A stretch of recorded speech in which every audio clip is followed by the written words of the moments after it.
Muy buenos días.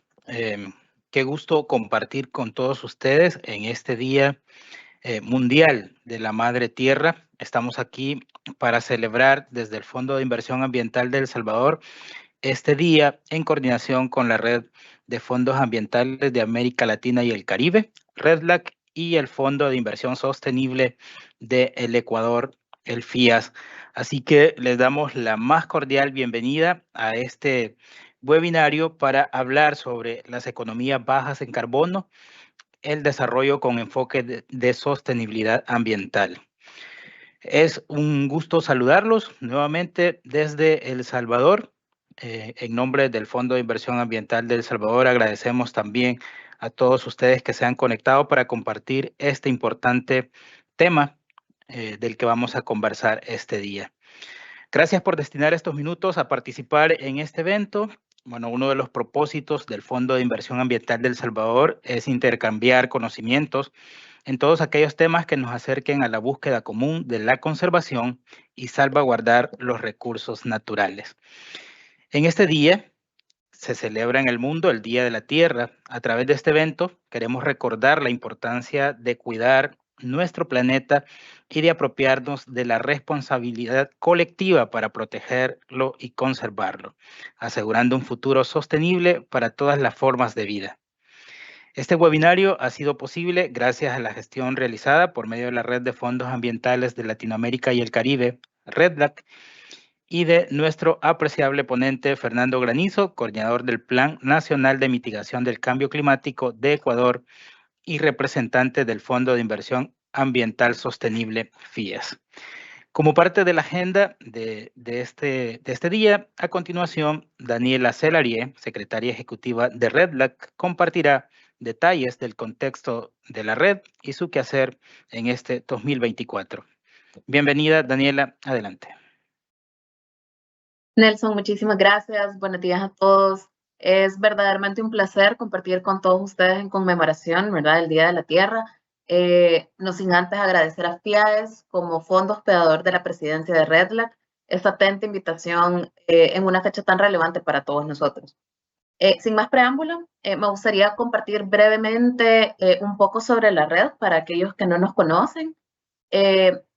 Y no sé si podemos poner la presentación en pantalla, por favor.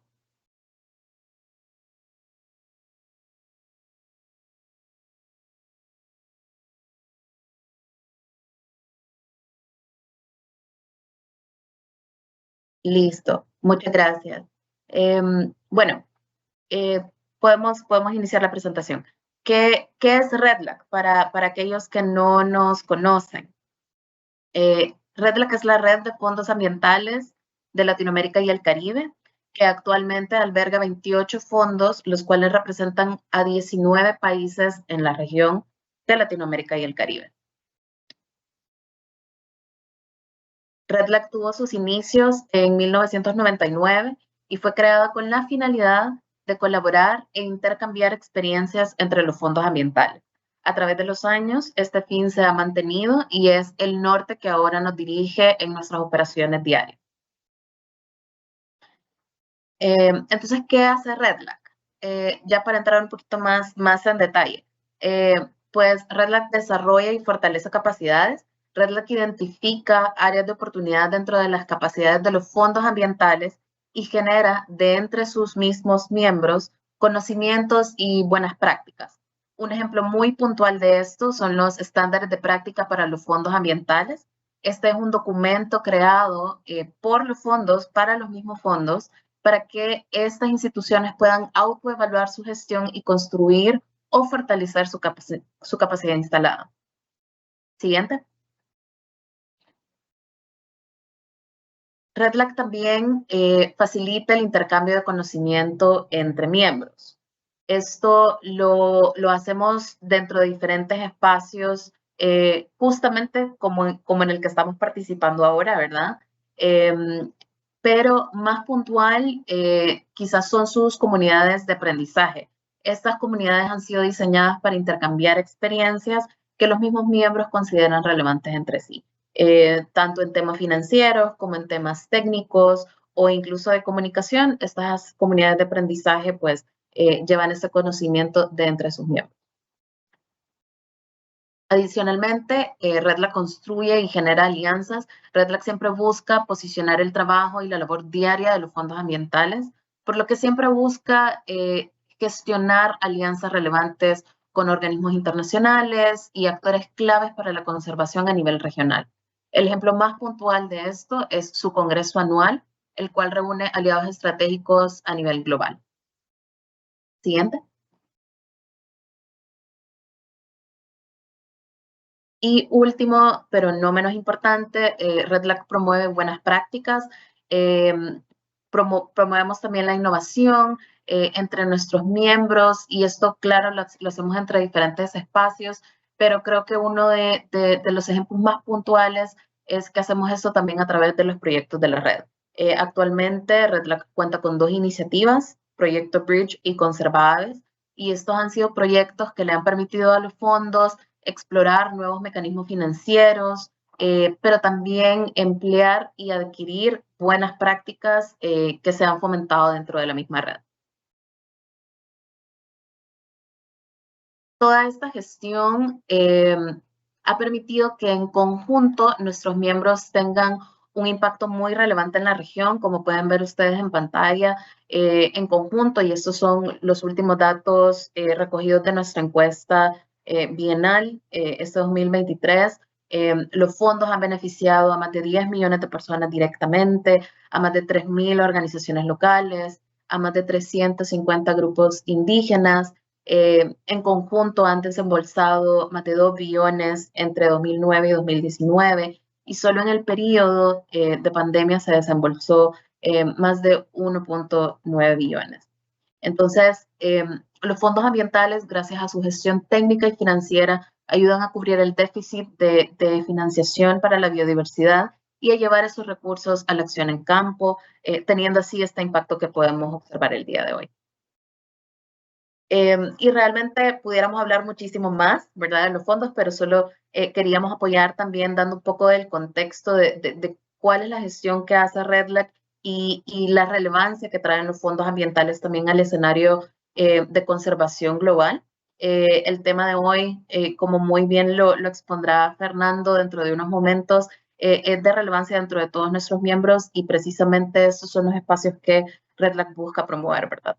Así que sin más que agregar, voy a quedarme hasta acá, no sin antes invitarlos a que sigan a los canales de REDLAC que pueden ver en pantalla. Así que muchísimas gracias, feliz Día de la Tierra a todos nuevamente y un saludo. Muchas gracias, Daniela, por sus palabras. Y ahora vamos a continuar para hablar sobre este tema que es clave también. Desde FIAES estamos generando estos espacios para poder abordar estos temas que son novedosos en nuestra región, pero que son una tendencia también para la acción climática en toda América Latina. Ahora damos la bienvenida y dejamos el espacio a nuestro ponente, que tiene una larga experiencia en temas relacionados a la gestión ambiental y entre ellos la descarbonización. Bienvenido, Fernando.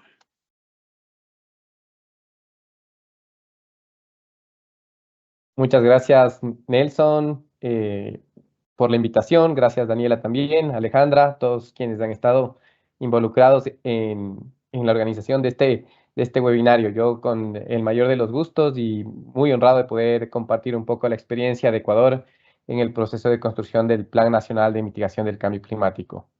Voy a compartir pantalla. ¿Me confirman si es que se puede ver, por favor? Sí se ve, Fernando, gracias.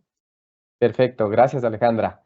Bueno, sé que hay una gran diversidad del público, ¿no?, con diferente conocimiento, así que he visto necesario, importante dar un poquito de contexto y saber por qué es que estamos trabajando en el mundo, la región y en Ecuador en nuestras estrategias y planes de mitigación del cambio climático, de descarbonización, de reducción de emisiones, como prefieran llamarlo, ¿no? Entonces, primero quisiera arrancar contando un poquito qué es el cambio climático, ¿no? Y sabiendo que hay diferentes definiciones en el mundo de muchas instituciones, he decidido y escoger la definición de las Naciones Unidas, que nos dice que el cambio climático se refiere a los cambios a largo plazo de las temperaturas y los patrones climáticos.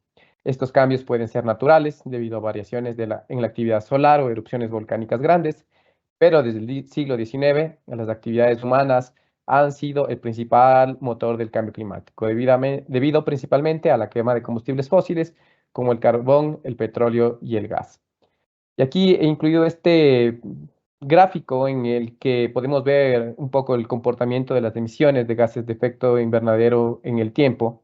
Y vemos justamente cómo en el siglo XIX, coincidiendo con la revolución industrial y la disponibilidad de la máquina de carbono y los combustibles fósiles, el incremento acelerado de las emisiones de gases de efecto invernadero, ¿no es cierto? Entonces, a partir de esto es que los científicos, principalmente el panel intergubernamental de expertos sobre cambio climático, ha llegado a la conclusión de que el cambio climático en la actualidad es generado o causado por la actividad humana. Ahora, rápidamente y siguiendo en esta línea de la contextualización, quisiera comentar con ustedes un poco cómo funciona el efecto invernadero, ¿no es cierto? Sabemos que hay las emisiones de gases de efecto invernadero, que pueden ser, como decía la definición, naturales, a través de erupciones volcánicas, a través de incendios forestales, que estos pueden ser naturales o también pueden ser generados por el hombre. Hay las emisiones de la actividad humana propiamente dicha, por ejemplo, a través de las emisiones del parque vehicular, las emisiones industriales, las emisiones de los hogares también. Y estas emisiones de los gases de efecto invernadero generan una capa alrededor de la Tierra, ¿no es cierto? Esta capa permite que la radiación solar ingrese, pero la radiación que se refleja desde la superficie de la Tierra y que saldría nuevamente al espacio no puede hacerlo por esta capa gruesa que se empieza a formar alrededor del planeta. Esto hace que, por supuesto, la energía se vaya acumulando en la Tierra y que la temperatura promedio global vaya incrementando, ¿no es cierto? Entonces, esta es, digamos, un poco la base científica en palabras muy sencillas de cómo es que se genera el cambio climático y, por supuesto, también el calentamiento global. Ahora, ¿cuáles son los principales gases de efecto invernadero y sus fuentes? Bueno, cuando hablamos de dióxido de carbono, por ejemplo, tenemos la actividad humana a través de los procesos industriales, de la industria, de la fabricación de bienes, de productos. Tenemos el parque vehicular, el parque automotor, todos los vehículos, ¿no es cierto? Y, por supuesto, también la generación de energía a través de los combustibles fósiles, ¿no? De la quema de los combustibles fósiles y de los motores de combustión interna. Tenemos también el metano, que hoy por hoy es el segundo gas de efecto invernadero más importante y en cantidad también, que proviene principalmente de la descomposición de los residuos sólidos orgánicos y también de la actividad petrolera, por ejemplo, ¿no es cierto? Como un resultado también o como un subcomponente de los yacimientos de hidrocarburos. Entonces, esas son las principales fuentes de metano, el CH4. Tenemos también el óxido nitroso, que está presente principalmente en los fertilizantes nitrogenados que se utilizan en la agricultura. Y como una fracción más pequeña tenemos los gases fluorados también, ¿no es cierto? Los HFCs, los PFCs, que son mundialmente conocidos y que son particularmente utilizados en infraestructura para enfriamiento, como los aires acondicionados, que se utilizan tanto en la industria como en los hogares. Ahora, ¿cómo podemos decir que hay evidencias del cambio climático? ¿Cuáles son las evidencias del cambio climático? ¿No es cierto? Como decía, el panel intergubernamental de expertos sobre cambio climático, que es este grupo de científicos auspiciados o apalancados por las Naciones Unidas, que lo que hacen principalmente es recoger investigación que se da en todo el mundo para poder determinar si es que hay un grado de certeza sobre cierto tipo de evidencia, ¿no es cierto? Entonces, aquí podemos decidir o podemos concluir a través del informe de 1.5 grados centígrados del IPCC, que en el 2030 se espera que la temperatura media del planeta sea 1.5 o 1.6 grados mayor a los niveles de la era preindustrial. Esto es importantísimo porque esto podría alterar los sistemas de la Tierra de tal manera en que la vida, como la conocemos, es muy difícil y cada vez más compleja que se pueda sostener en esas condiciones, ¿no es cierto? Entonces, ¿cuál es la evidencia? Por ejemplo, vemos que el Ártico se calienta cada vez más rápido. Se prevé que el aumento de la temperatura media de los días más fríos sea 3 veces superior al promedio global del planeta. Esto quiere decir, por ejemplo, que si bien es cierto, la temperatura promedio del planeta podrá incrementar hasta el 2030, es decir, en aproximadamente 6 años, 1.5 centímetros, ciertas zonas del planeta que son mucho más sensibles a estos cambios. Estos son, por ejemplo, los polos y también zonas tropicales que se ven afectadas, por ejemplo, en pérdida de biodiversidad. Y con eso vamos al segundo punto, que son los sumideros de carbono, ¿cierto? Y que vemos que cada vez están más saturados. Y vemos que su capacidad de los bosques, del suelo y los océanos, que son los principales sumideros de carbono, tienen menos capacidad de absorber ese CO2 presente en la atmósfera, y eso hará que estos sistemas se vayan debilitando en el tiempo. De igual manera, vemos que los fenómenos meteorológicos son cada vez más extremos. Por ejemplo, se estima que habrá un aumento sin precedente de las olas de calor, por un lado, y por otro lado, lluvias torrenciales, ¿no es cierto? Entonces, aquí va a haber episodios extremos de sequías, de lluvias torrenciales. Por ejemplo, huracanes que se pueden generar en Centroamérica serán cada vez más extremos y más destructivos, ¿no es cierto? De igual manera, se ha previsto que el nivel del mar aumente, y esto es por el derretimiento y el deshielo de los polos, ¿no es cierto? Esto podría generar cambios irreversibles durante siglos o milenios incluso. Y se estima que el nivel del mar podría aumentar hasta 1 metro en el 2100. Si bien es cierto, 1 metro podría parecer algo insignificante, pero para ciertas islas del Caribe mismo, por ejemplo, de Oceanía, de Asia, son importantísimos. Podría incluso a que esas islas se inunden completamente y permanezcan bajo el océano, generando migraciones de pueblos enteros. De igual manera, se ha visto que el metano, como habíamos dicho antes, ha incrementado significativamente, ¿no es cierto? Siendo este el segundo gas de efecto invernadero más importante detrás del CO2.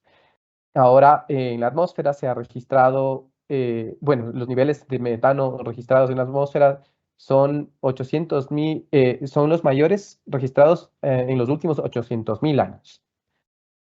Y hemos alcanzado unos puntos de inflexión desconocidos. Los puntos de inflexión son la desintegración de los casquetes glaciares, el deshielo del permafrost, por ejemplo, la transformación del Amazonas, y que se pueden transformar en una sabana, ¿no? Estos son nuestros cambios irreversibles de los que estamos hablando.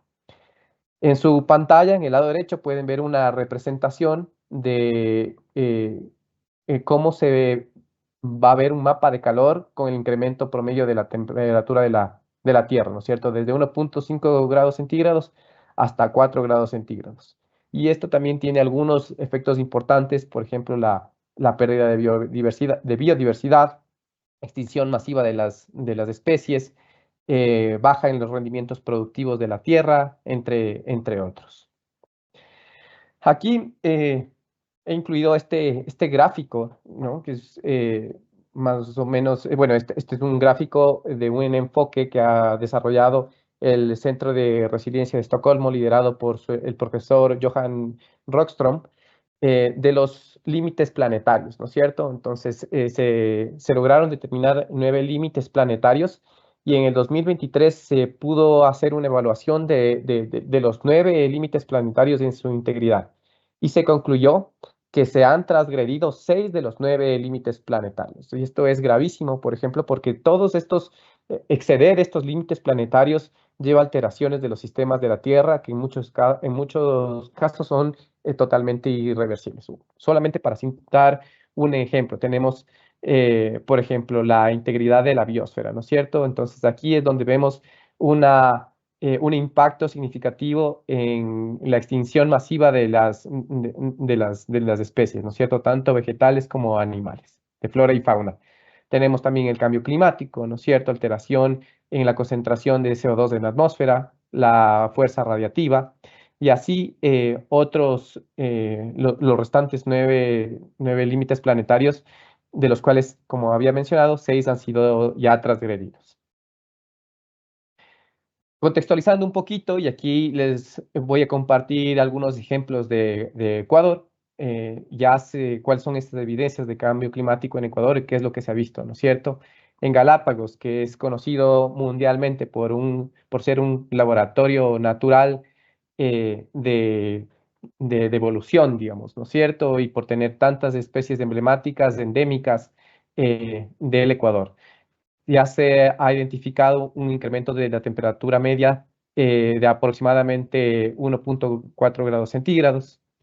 Ha habido un incremento significativo también de la precipitación, y estos cambios tan sensibles pueden hacer que varias especies que son específicas en su alimentación vayan desapareciendo y se extingan. De igual manera, el niño, el fenómeno del niño ha generado se ha visto algunos cambios importantes también en el comportamiento del fenómeno del niño, algunas anomalías positivas, por ejemplo, el aumento de la temperatura entre 1.0 grados centígrados y 2.9 grados centígrados, esto registrado en el 2015. A propósito de eso, estamos en este momento atravesando el fenómeno del niño. Todavía los impactos y anomalías registrados sobre el evento de esta temporada todavía no se encuentran registrados, pero ha causado, por ejemplo, que las precipitaciones en el país sean muy variables, generando incluso afectaciones al sistema de generación de energía del país. En lo que tiene que ver con el océano, por ejemplo, el INOCAR, que es nuestro Instituto Nacional de Investigación del Océano, en el 2015 también registró una variación entre 4.3 y 2.5 grados centígrados de la temperatura de la superficie del mar. Ya cuando hablamos de la cordillera y el sector andino, la sierra central del Ecuador, ¿no es cierto?, donde están nuestros nevados, se ha evidenciado una pérdida de los glaciares de aproximadamente el 40% de su superficie total. Hablando de uno de los nevados más emblemáticos del país, el Nevado Antisana, se registró que entre 1956 y el 2014 perdió el 38% del casquete del glaciar.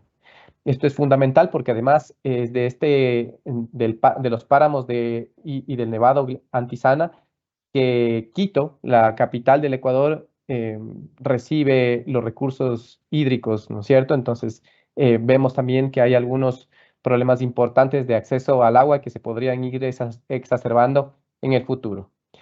Y en lo que tiene que ver con salud, por ejemplo, se identificaron 26 especies del género Anopheles, que son vectores de la malaria, en sitios en donde no se los había registrado anteriormente, principalmente que van subiendo su piso altitudinal, ¿no es cierto? Si antes se registraban, por ejemplo, estas especies de mosquitos en zonas de la costa, vemos que empiezan ya a subir a la estribación de cordillera en altitud a 500, 800, 1000 metros sobre el nivel del mar. Ahora, ¿qué es lo que pasa con todo esto? ¿Qué es lo que ha hecho la comunidad internacional sobre toda esta evidencia del cambio climático? Bueno, el panel intergubernamental de expertos sobre cambio climático ha hecho varias recomendaciones a las Naciones Unidas. De hecho, bueno, ya las Naciones Unidas hace mucho tiempo atrás conformó la Convención Marco de las Naciones Unidas sobre Cambio Climático. Y después de varios intentos anteriores, en el 2015 hubo la cumbre de París, ¿no es cierto?, en donde se llegó se alcanzó el Acuerdo de París con diferentes compromisos que debían ser asumidos por todos los países que forman bien miembros de las Naciones Unidas, ¿no es cierto? El famoso Acuerdo de París. Uno de esos compromisos fue el establecimiento de las estrategias de descarbonización a largo plazo, o planes de descarbonización a largo plazo. Aquí he puesto algunos ejemplos de países de la región que ya han avanzado en el establecimiento de sus estrategias o planes de descarbonización en el largo plazo. Tenemos Costa Rica, tenemos Chile, tenemos Colombia y República Dominicana, que también se ha sumado, por ejemplo, específicamente en la descarbonización del sector eléctrico. Estos son solamente ejemplos porque hay muchos otros países que ya han avanzado en este sentido. Está también Perú, está Uruguay, Argentina.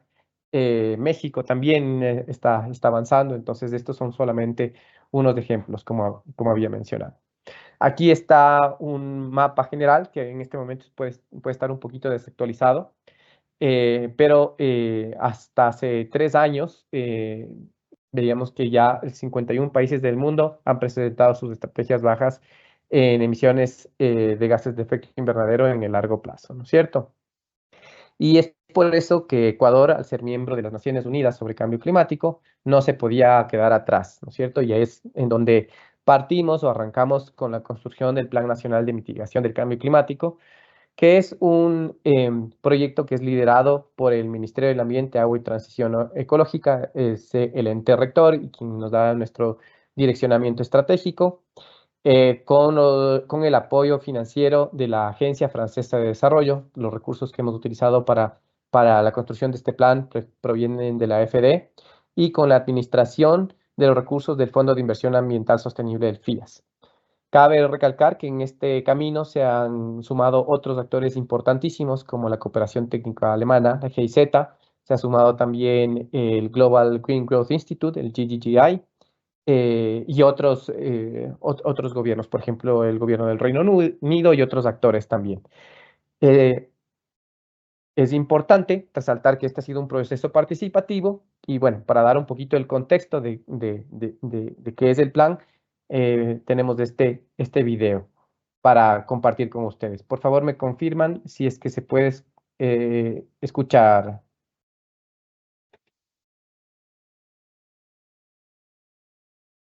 El 12 de diciembre de 2015, 194 líderes mundiales firmaron el Acuerdo de París, asumiendo el compromiso de abordar los efectos devastadores del cambio climático que impactan directamente en los ecosistemas, la soberanía alimentaria, la economía y los medios de vida. En aquel momento, el mundo acordó reducir las emisiones de gases de efecto invernadero y limitar el calentamiento global a 1,5 grados centígrados. Ecuador ha demostrado su compromiso con esta meta a través de varias iniciativas y proyectos.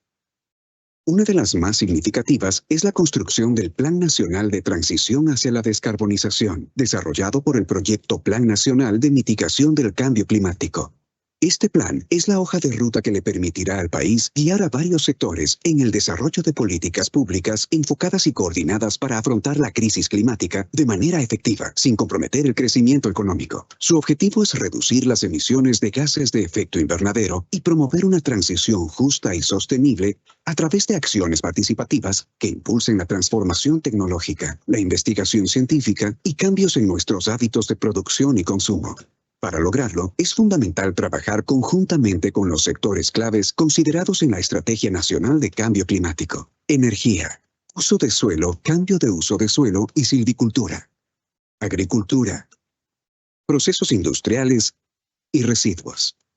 Y de esta forma, alcanzar una transición gradual hacia fuentes de energía limpias y renovables, prácticas de agricultura sostenible, conservación de bosques y un uso adecuado en función de la aptitud del suelo, así como cambios en los procesos industriales y en la producción de residuos. Este esfuerzo es liderado por el Ministerio del Ambiente, Agua y Transición Ecológica, financiado por la Agencia Francesa de Desarrollo y la Administración Financiera del Fondo de Inversión Ambiental Sostenible. Actúa hoy por el mañana que soñamos. Seamos el cambio que el planeta necesita. Construyamos el Ecuador del futuro.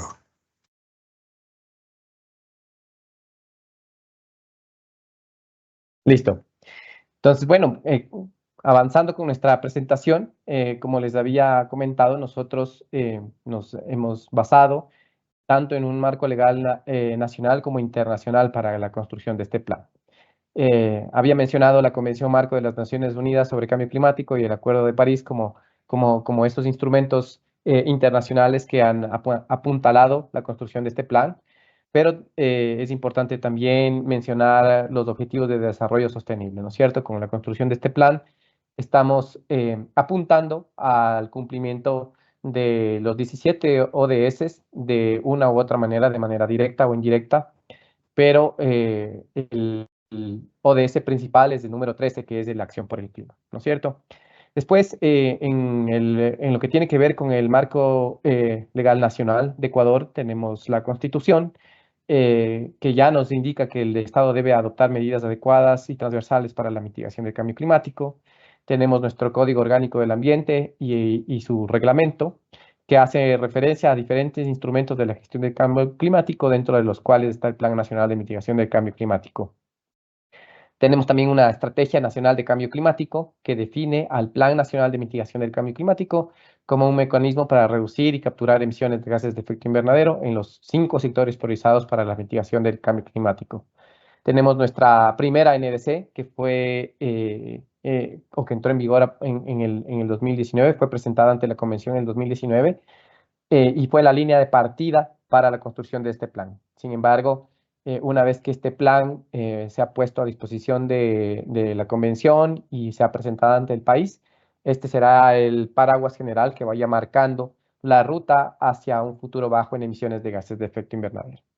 Y tenemos por último un decreto ejecutivo que se firmó con la administración anterior, que de manera textual nos insta a realizar una transición hacia sistemas de producción y consumo sostenible que conduzcan al Ecuador hacia emisiones netas cero en el futuro.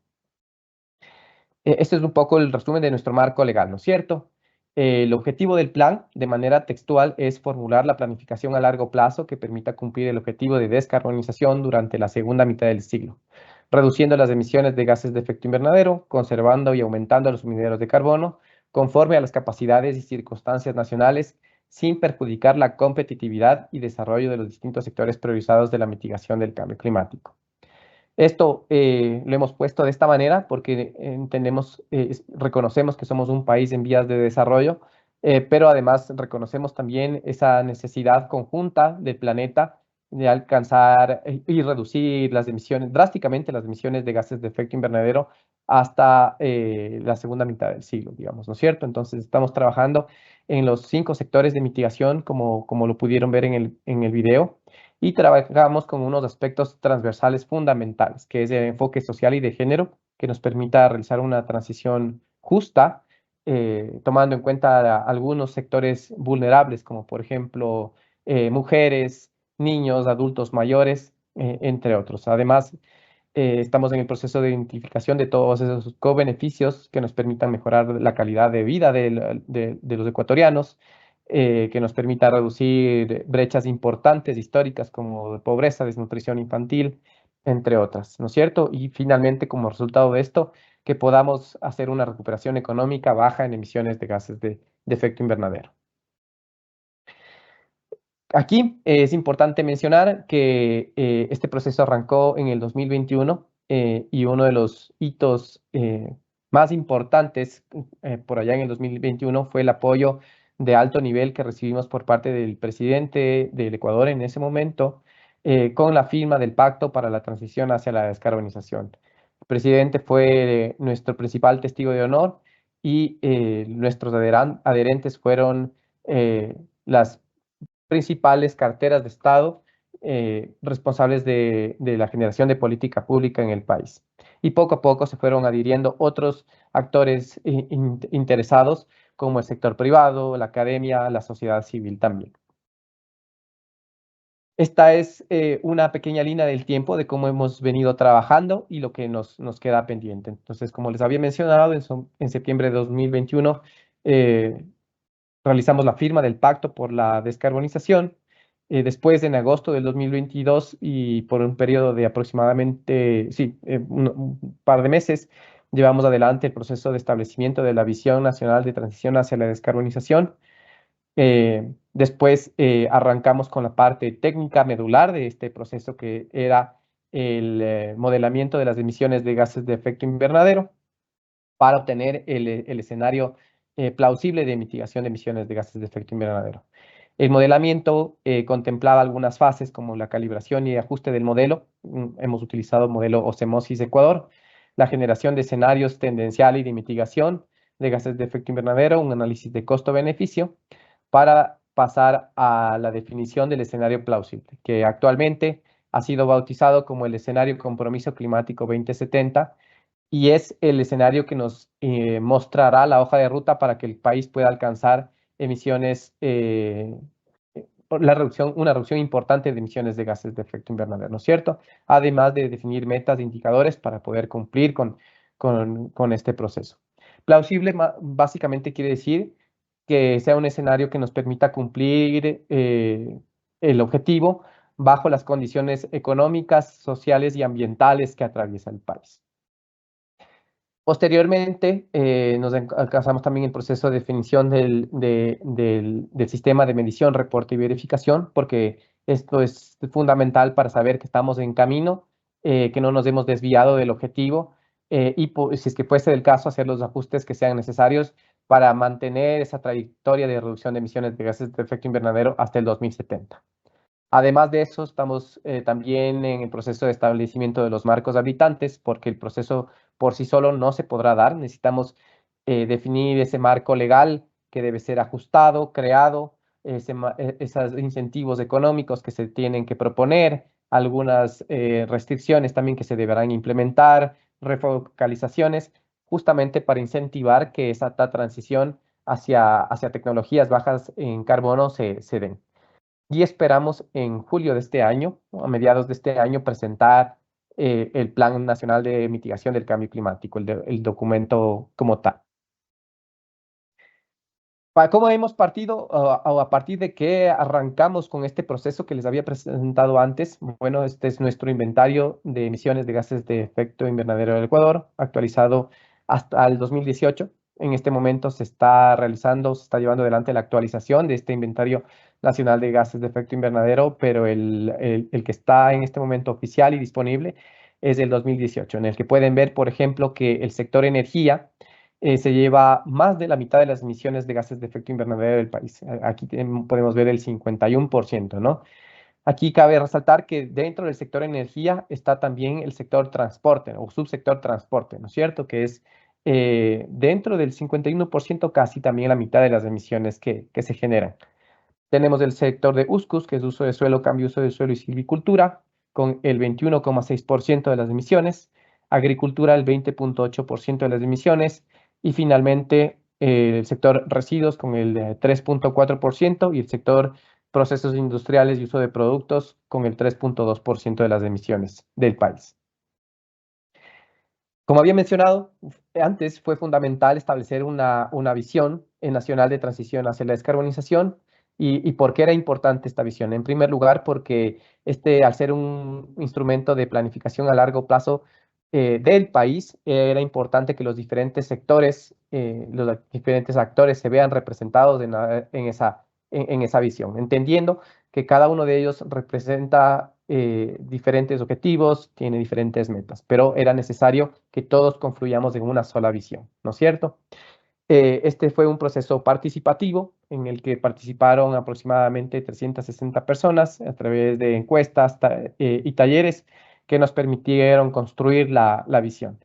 Y además hubo una participación de más de 51 instituciones públicas, privadas, de la academia y sociedad civil que han sido parte de este proceso. Como resultado tuvimos esta visión que se puede resumir en este video que les voy a compartir ahora.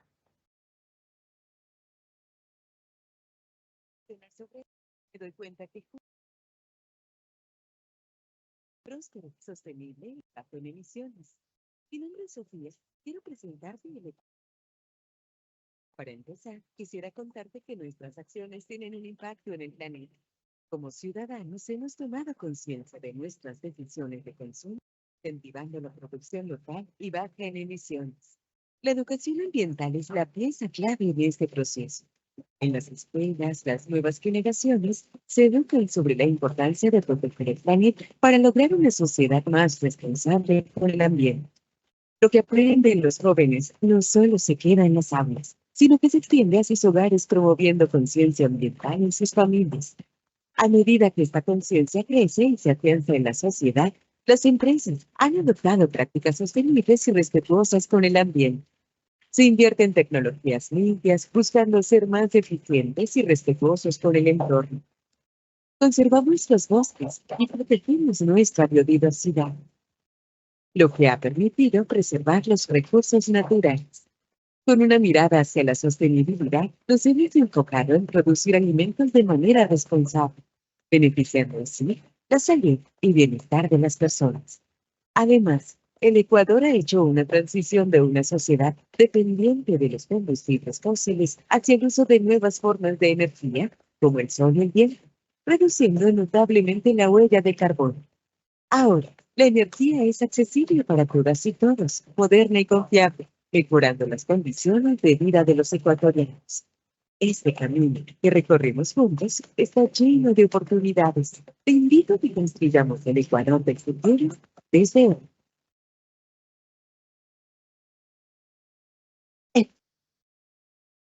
Nuevo Ecuador.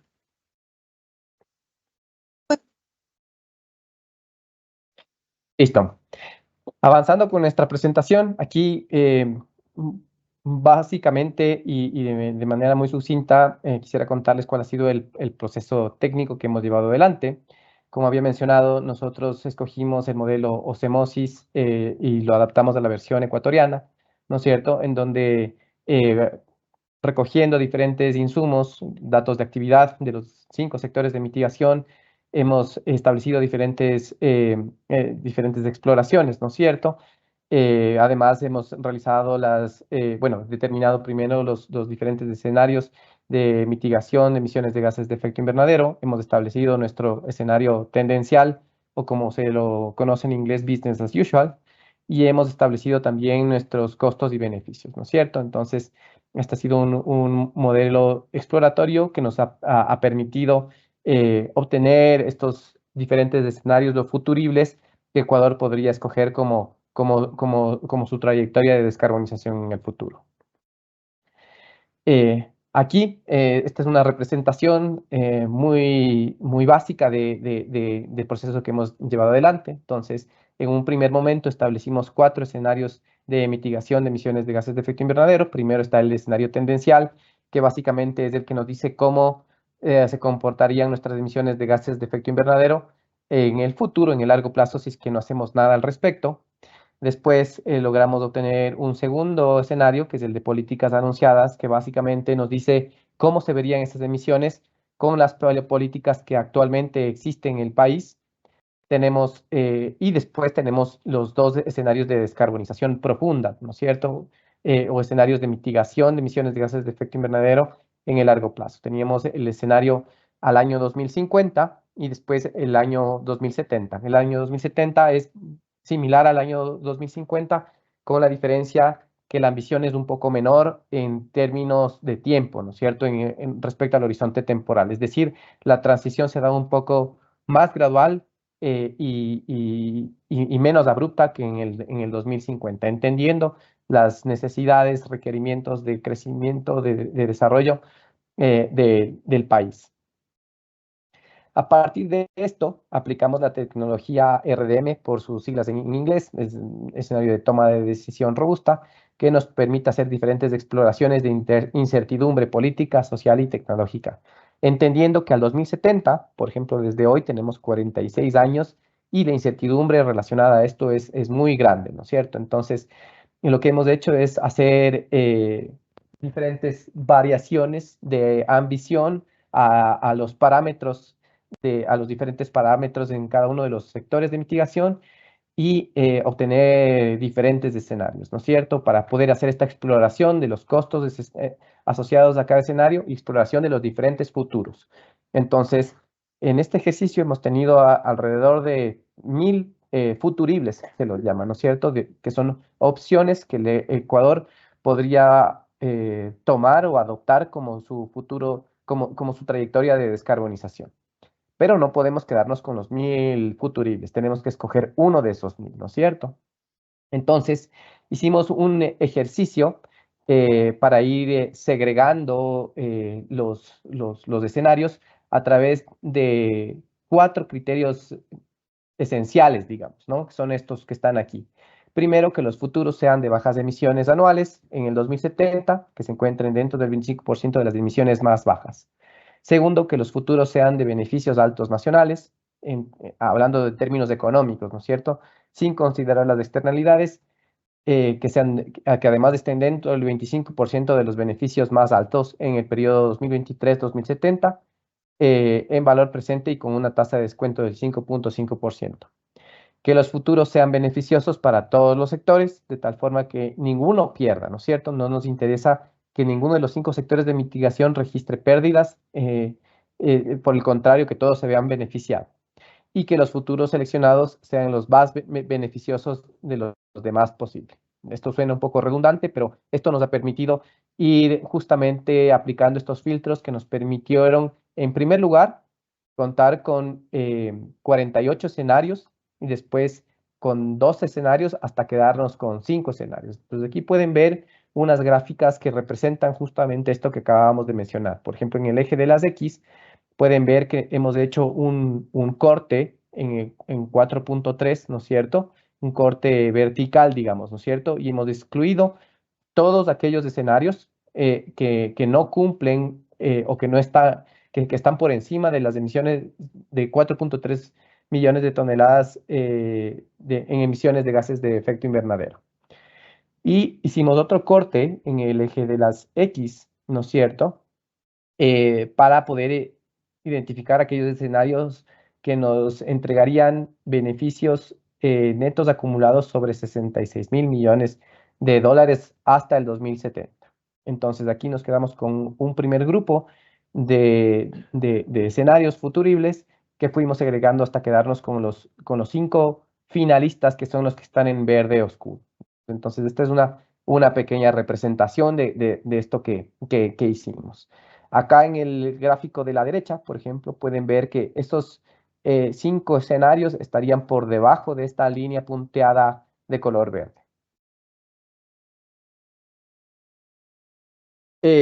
Este proceso, es importante mencionarlo, que también lo hemos llevado adelante de manera participativa.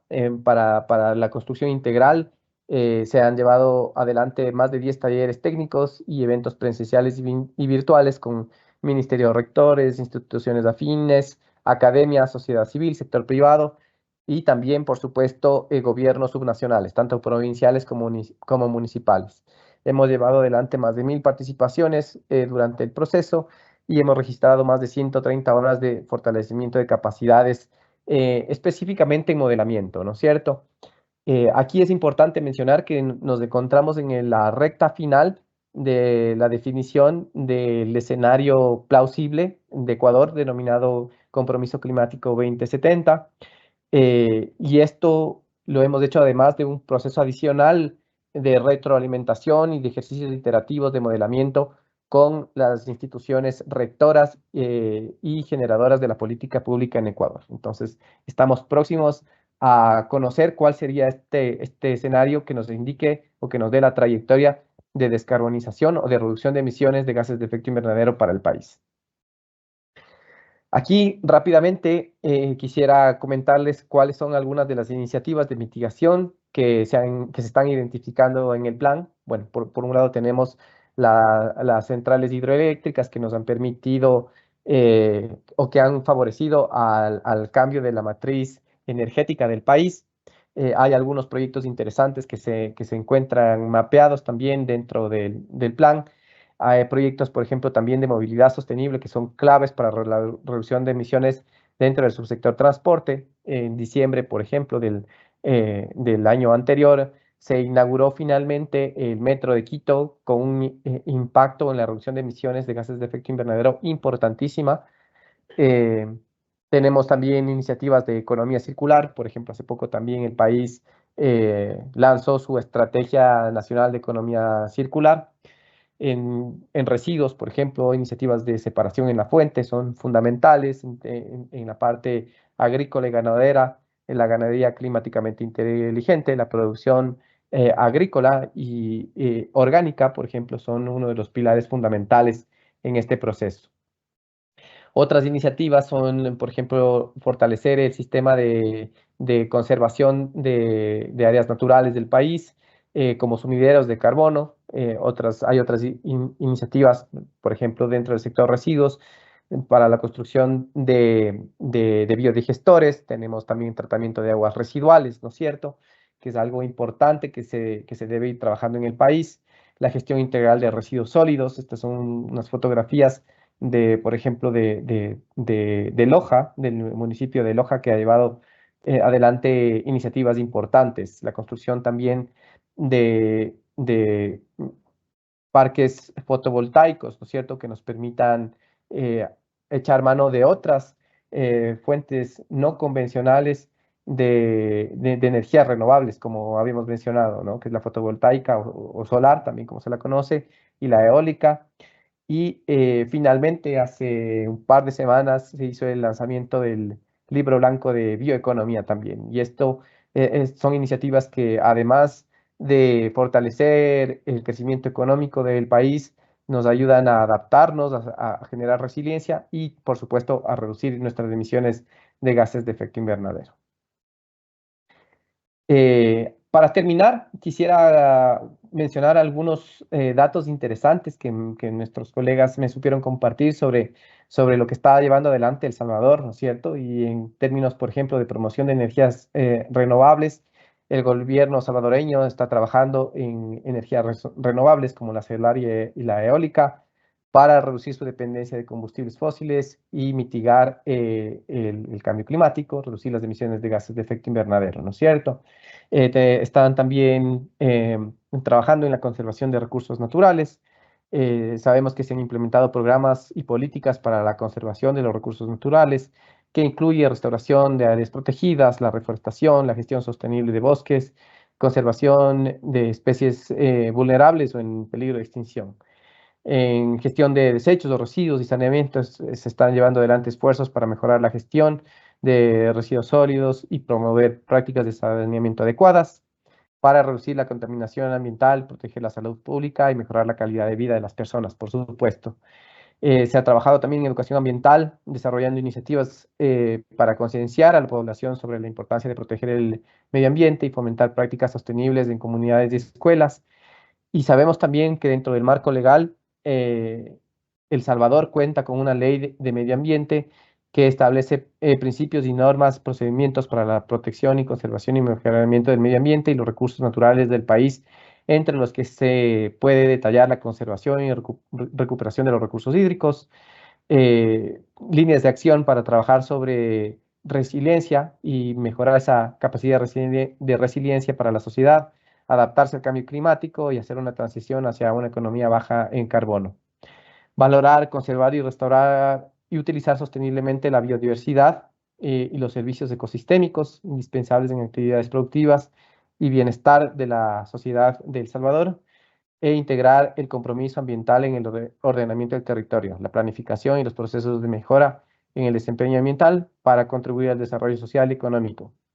Lo que es muy importante también en términos de planificación y de mitigación de emisiones de gases de efecto invernadero. Con estos datos voy llegando al final de la presentación y quedo atento a cualquier inquietud que puedan tener y no sin antes desearles nuevamente un feliz día de nuestra tierra. Así que les doy el paso y quedo atento a cualquier inquietud, cualquier duda que pueda surgir. Gracias, Fernando, por la información que ha compartido con nosotros este día. Creo que es un tema que nos despierta interés tanto en FIAE como también a nuestros aliados, ¿verdad? Y bueno, prueba de ello es que tenemos un par de preguntitas por acá para poder contestarlas. A ver, Roberto dice, ¿cómo surgió la iniciativa de reducción de las emisiones y descarbonización en Ecuador? Muchas gracias.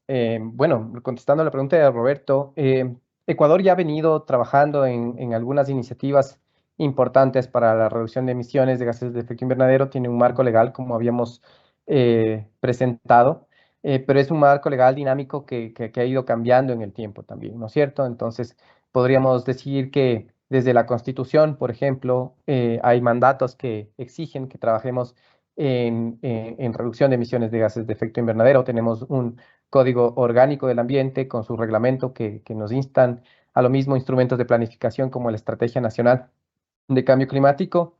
Y quizás uno de los más importantes fue la NDC, la contribución determinada a nivel nacional del país, que cumple con otro de los compromisos establecidos en el Acuerdo de París, ¿no es cierto? Actualmente Ecuador está trabajando ya en su segunda NDC. Estamos trabajando en el Plan Nacional de Mitigación, que este será el marco general, el paraguas, sobre el cual se asentarán las diferentes políticas para la mitigación del cambio climático en Ecuador. Pero hay otras iniciativas importantes que se están trabajando. Por ejemplo, se está considerando la presentación de una ley de cambio climático, ¿no es cierto? No solamente con un enfoque de mitigación, sino también de adaptación al cambio climático, de medios de implementación. Ecuador cuenta también con una estrategia de financiamiento de cambio climático porque es para poder llevar adelante todas estas iniciativas y que se vayan ejecutando es fundamental identificar todas esas formas o esos mecanismos de financiamiento, no solamente con recursos del país, sino también con el apoyo de la comunidad internacional como países en vías de desarrollo. Y es algo que compartimos entre El Salvador y nosotros, por ejemplo.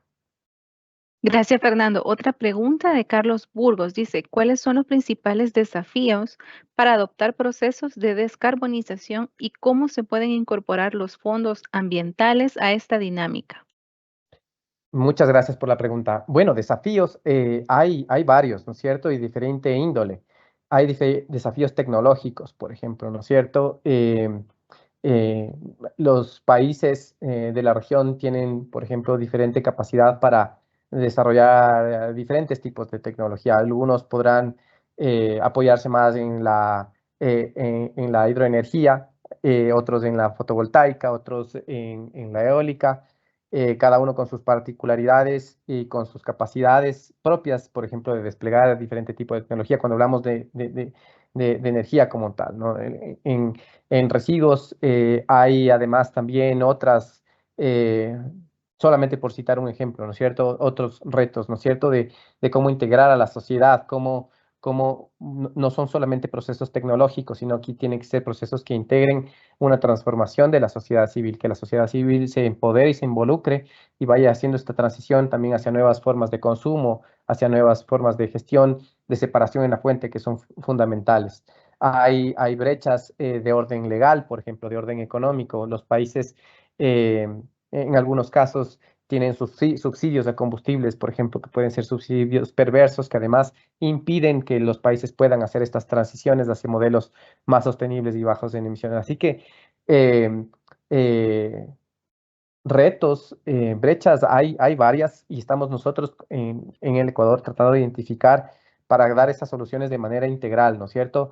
Y además que esas soluciones de manera integral promuevan y primero esa transición y además vayan cerrando algunas brechas históricas, como había mencionado antes.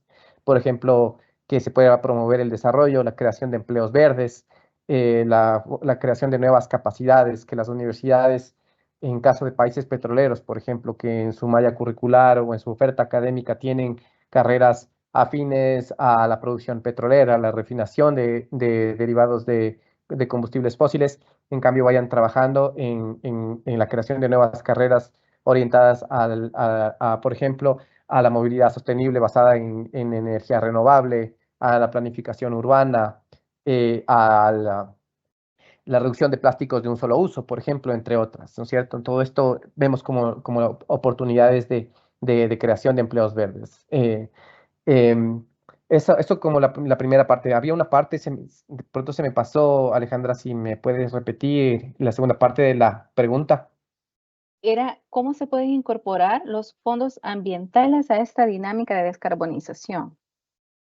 Perfecto. Bueno, los fondos ambientales son importantísimos. O sea, primero hablando desde los internacionales, hay un compromiso internacional, ¿no es cierto? Está el Fondo Verde para el Clima, la facilidad de fondos del medio ambiente, están los multilaterales, dentro del multilateral está el Banco Interamericano de Desarrollo, el Banco Mundial, eh, el Banco de América Latina, están bancos de los países, por ejemplo, hay diferentes recursos. Lo importante es que se puedan generar esas capacidades, ¿no es cierto? Y que los proyectos que se propongan demuestren cómo se puede, por ejemplo, en nuestro caso, reducir las emisiones de gases de efecto invernadero. Que si se ha propuesto la creación, por ejemplo, de sistemas de tratamiento de aguas residuales, que se pueda demostrar cómo ese sistema de tratamiento de aguas residuales no solamente cumple con ese objetivo, sino también cumple con el objetivo de reducir las emisiones de gases de efecto invernadero, de mejorar la calidad de vida de las poblaciones, de entregar un recurso en mejor calidad para otras poblaciones. Entonces, estos detalles son importantísimos para que los diferentes financistas eh, finalmente concreten la entrega de esos fondos y que esos proyectos se puedan ejecutar. Gracias, Fernando. Una tercera pregunta de Mario Cárcamo. ¿Cuál ha sido la principal característica con la que ustedes en Ecuador han visto que el cambio climático les está afectando?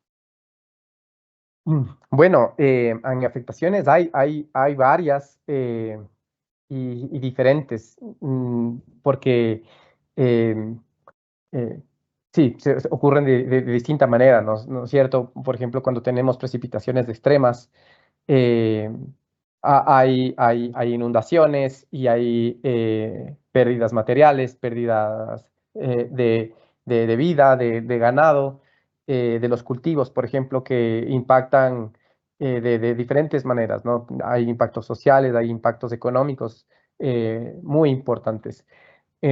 Ahora mismo, por ejemplo, a finales del año pasado y en estas últimas semanas, en cambio, por escasez de precipitaciones, las cotas de los embalses en las centrales hidroeléctricas ha reducido y estamos experimentando una crisis energética, ¿no es cierto? El presidente la semana pasada decretó una crisis energética justamente porque nuestras hidroeléctricas no tienen el insumo principal para la generación de esa energía.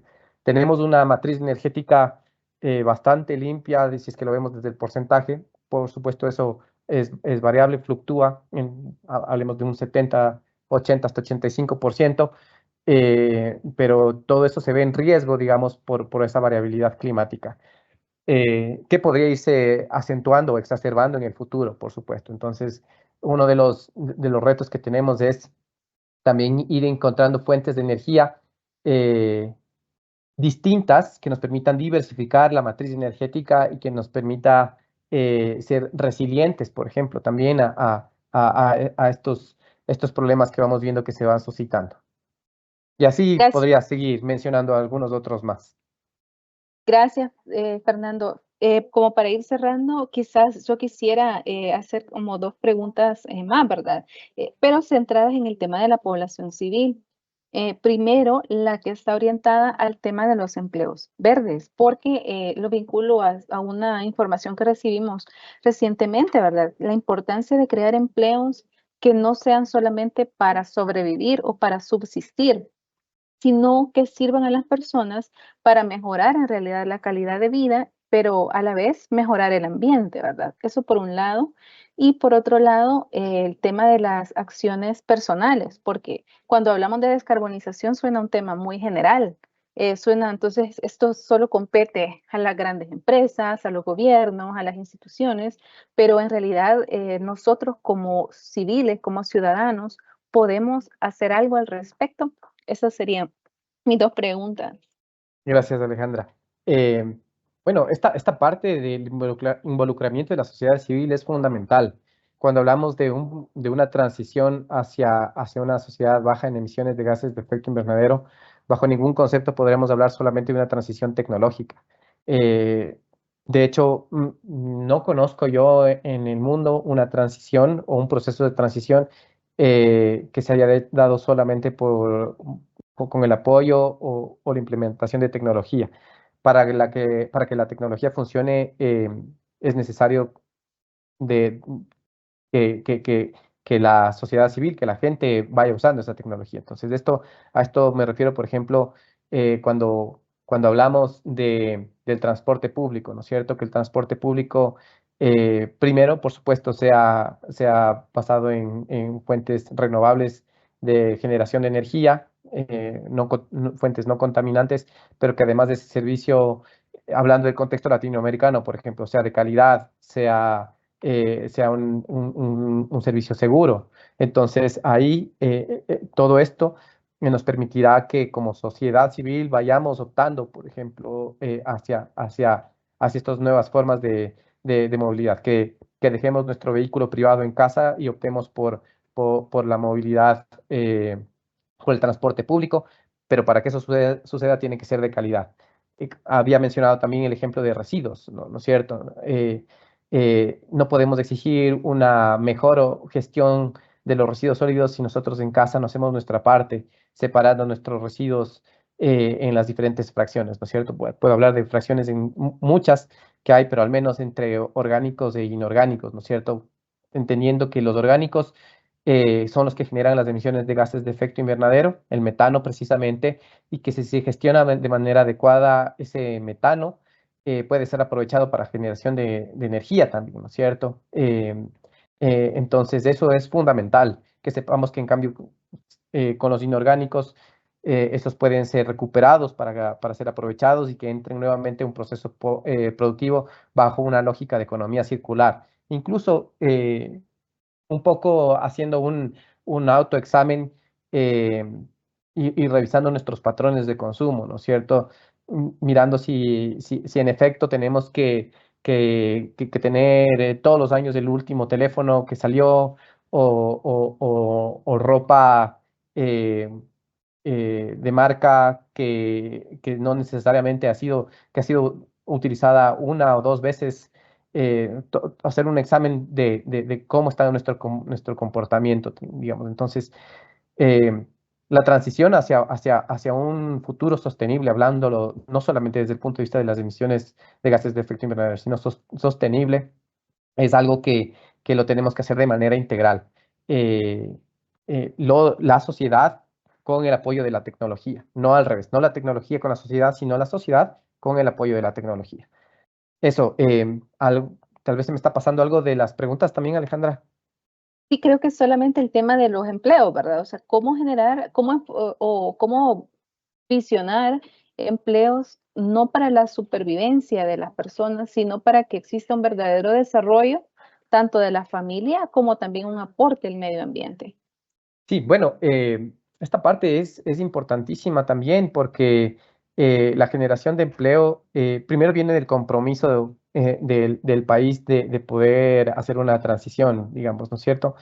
Cuando tenemos esta visión, ese objetivo claro, y sabemos que queremos pasar, por ejemplo, de una economía basada en combustibles fósiles a una economía sostenible, empezamos a darle más valor a algunas carreras que quizás ya existían y que no eran lo suficientemente reconocidas, o le damos valor a otras nuevas carreras. Por ejemplo, en temas de turismo, ¿no es cierto?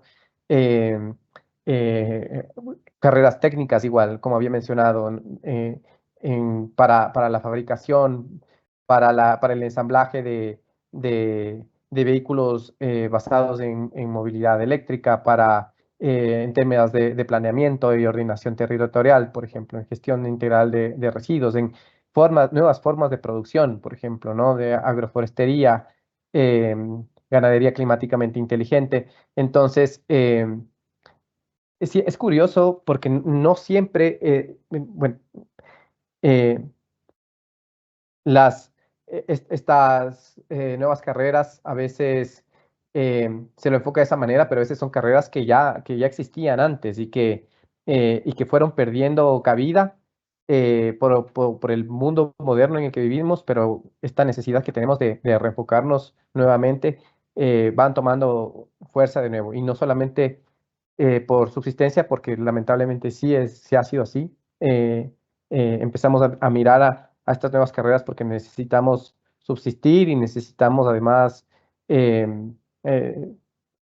seguir en este planeta, digamos, de cierta manera.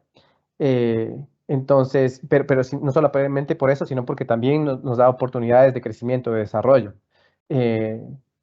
Especialmente eso en países como los nuestros de la región, en países en vías de desarrollo. Entonces, eso creo que podría aportar de mi parte.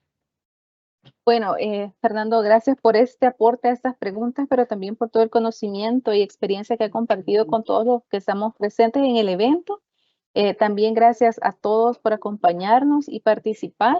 Les invitamos siempre a estar pendientes de nuestras redes sociales para que puedan enterarse, ¿verdad?, de otros similares que tendremos y pues aprender juntos sobre este tema tan bonito y tan importante para proteger y conservar a nuestra madre tierra. Muchas gracias, que tengan todos un excelente día. A ustedes, un excelente día y semana también, que estén muy bien. Gracias, hasta luego.